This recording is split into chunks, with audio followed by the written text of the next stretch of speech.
तो एम्फरे के तरफात में ना देखे चोर अपनी लंगोटी छोड़ जाता है, उस किताब में भी हमने इनकी एक लंगोटी पकड़ ली है। वो किताब इन्होंने ही लिखवाई हुई है मोहम्मद नवाब साहब को बदनाम करने के लिए। पता है क्यों? उस किताब में से एक बहुत बड़ी टेक्निकल गलती हो गई है, मैं आपको बताता हूं, आपको पता चल जाएगा। गलती ये हुई है, वो अंग्रेज एजेंट कहता है जी मैं इराक में एक, वो कंपैरिजन करवा रहा है कि एक हनफी आलिम कितना अच्छा था और एक तरफ ये था शराबी और औरतों का आशिक, और ये वो कहानी कराई ना, उससे गलती ये हो गई। और ये किताब इन्होंने यहूदा नसारा से मिल के लिखवाई है, अकेले नहीं बैठ के लिखी, क्योंकि उसमें हनफियत को हीरो बना के पेश किया गया। वो कहते नहीं, इराक में मैं हनफी आलिम को मिला, उसका तो ओढ़ना बिछोना ही बुखारी शरीफ था।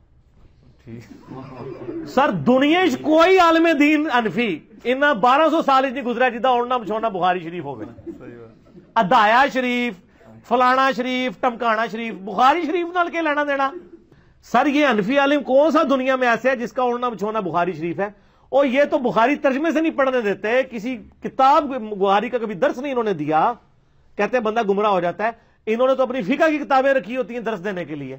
बिस्मिल्लाहिर्रहमानिर्रहीम, अस्सलाम वालेकुम। दोस्तों, दुनिया में आपने बड़े मक्कार, झूठे, फिराडी आपने देखे होंगे, लेकिन इस बंदे जैसा आपने कोई मक्कार नहीं देखा होगा।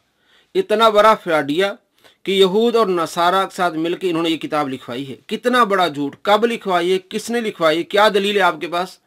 यानी उलमा पर इस तरह की तोहमतें और झूठ बांधना। अगर हिलरी क्लिंटन ये कहती है कि हम वहाबियों को फंडिंग करते रहे हैं, तो क्या ये मौलाना इलियास कादरी साहब ने कहा था कि हिलरी ये कह लो कि हम वहाबियों को फंडिंग करते हैं जिहाद के नाम पर? हिलरी क्लिंटन जो ओबामा के दौर में वजीर खारजा थी, उसने मीडिया पे आके कहा कि हम वहाबियों को फंडिंग करते रहे हैं जिहाद के नाम पर। क्या मौलाना खादिम हुसैन रजी साहब ने कहा था हिलरी को कि वहाबियों को हम फंडिंग करते रहे? वो बल्कि कहती कि हम कई सालों से वहाबियों को फंडिंग करते रहे जिहाद के नाम पर। तो क्या ये सुन्नियों ने कहा था उसको? अंग्रेज जानते हैं कि कौन फिराडिया है, किस तरह मोहम्मद बिन अब्दुल वहाब नजदी ने कत्ल व गारत की। अगर आप इसकी हिस्ट्री पढ़ना चाहते हैं तो आप किताब पढ़िए तारीख़ नजद हिजाज। अगर आपके पास नहीं है तो इस नंबर पर मुझसे मंगाइए, व्हाट्सएप पर मैं आपको भेजूंगा कि मोहम्मद बिन अब्दुल वहाब नजदी की हकीकत क्या है। और दूसरी बात यह कि 1200 साल में कौन सा वो सुन्नी हनफी आलिम है जिसका ओढ़ना बिछोना बुखारी शरीफ हो? कितना बड़ा झूठ है। आप अल्लामा आइनी रहमतुल्लाह अलैह की किताब उम्दतुल कारी पढ़ें, 25 जिल्दों पर मुश्तमिल है। तो क्या वैसे ही बैठ के उन्होंने लिखी है? दिन रात मेहनत करके, दिन रात बुखारी पढ़ के उसकी शरह की है 25 जिल्दों में। तो क्या वैसे ही शरह हो जाती है? अगर आप उस किताब को ओढ़ना बिछोना न बनाए तो वो ऐसे शरह लिखी जाती है। अल्लामा गुलाम रसूल सईदी रहमतुल्लाह अलैह ने 16 जिल्दों पर मुश्तमिल किताब लिखी है, नेमतुल बारी, बुखारी शरीफ की शरह। तो ओढ़ना बिछोना बनाएंगे तब आप ये शरह लिखेंगे। 8 साल 3 माह 13 दिन इनको सिर्फ इस बुखारी शरीफ की शरह लिखते हुए लगी है। इस तरह उन्होंने मुस्लिम शरीफ की शरह लिखी है। तो किस तरह के इल्ज़ामात लगा रहा कि बुखारी नहीं पढ़ते, हिदायत सिर्फ पढ़ते। नौज़ बिल्लाह मिन ज़ालिक। जितना भी सुन्नी मदारिस हैं, सबसे पहला पीरियड उनका बुखारी का होता है, मुस्लिम का होता है। और मुफ्ती अकमल साहब कई सालों से QTV पर दर्स बुखारी दे रहे हैं। आप लिखे यूट्यूब पे दर्स बुखारी बाय मुफ्ती अकमल साहब, आपको पता लग जाएगा कितना बड़ा झूठा और मक्कार है।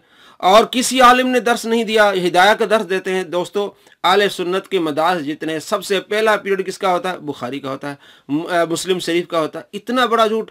आले सुन्नत की मदारिस में और मसाजिद में दर्स बुखारी होता है। अल्हम्दुलिल्लाह, मेरी मस्जिद में रोज़ाना नमाज फजर के बाद मुत्तफ़क़ुन अलैह अहादीस का दर्स होता है। यानी बुखारी मुस्लिम जो अहादीस है उस बारे में किताब है फवाद अब्दुल बाकी की, उसका नाम है अल-लुअलु वल मरजान। रोज़ाना अल-लुअलु वल मरजान का दर्स होता है हमारी मस्जिद में, अल्हम्दुलिल्लाह मैं देता हूँ। तो किस तरह झूठ बोल रहा है? तो कितना बड़ा झूठ बोलता है ये कि बुखारी नहीं पढ़ते, सिर्फ हिदायत पढ़ते हैं। उलमा कराम अगर बुखारी नहीं पढ़ते तो बुखारी पर इतनी शुरू लिखी आले सुन्नत ने, ये कैसे लिखी उन्होंने? महमूद आइनी रहमतुल्लाह अलैह हनफी ने 25 जिल्दों में बुखारी की शरह उम्दतुल कारी कैसे लिख ली? अल्लामा गुलाम रसूल सईदी रहमतुल्लाह अलैह ने 16 जिल्दों पर नेमतुल बारी शरह बुखारी कैसे लिख ली? अगर वो तर्जुमा भी नहीं करना चाहते, उसको पढ़ना भी नहीं चाहते, तो जब आपका ओढ़ना बिछोना बुखारी होगी तब आप 25 जिल्दों में उम्दतुल कारी लिखेंगे। जब आपका ओढ़ना बिछोना बुखारी होगी तब आप 8 साल 3 माह 13 दिनों में आप नेमतुल बारी लिखेंगे। दोस्तों, कितना ये फिराडिया झूठा मक्कार है, सिर्फ आवाम को धोखा देता है कि मैं बुखारी पढ़ता हूँ और कोई नहीं बुखारी पढ़ता। आप अगर मोहम्मद बिन अब्दुल वहाब नजदी की तारीख को पढ़ना चाहते हैं कि उसके कारनामे क्या हैं, तो किताब है तारीख़ नजद हिजाज। आप ले मार्केट से अगर आपको नहीं मिलती तो मेरे नंबर पर आप सलाम कहकर उस किताब की डिमांड करें, मैं आपको किताब भेजूंगा। आपको मालूम हो जाएगा कि ये कितना बड़ा फिराडिया मक्कार है और इब्न अब्दुल वहाबी कितना फिराडिया और मक्कार था। अस्सलामु अलैकुम रहमतुल्लाहि व बरकातुहू।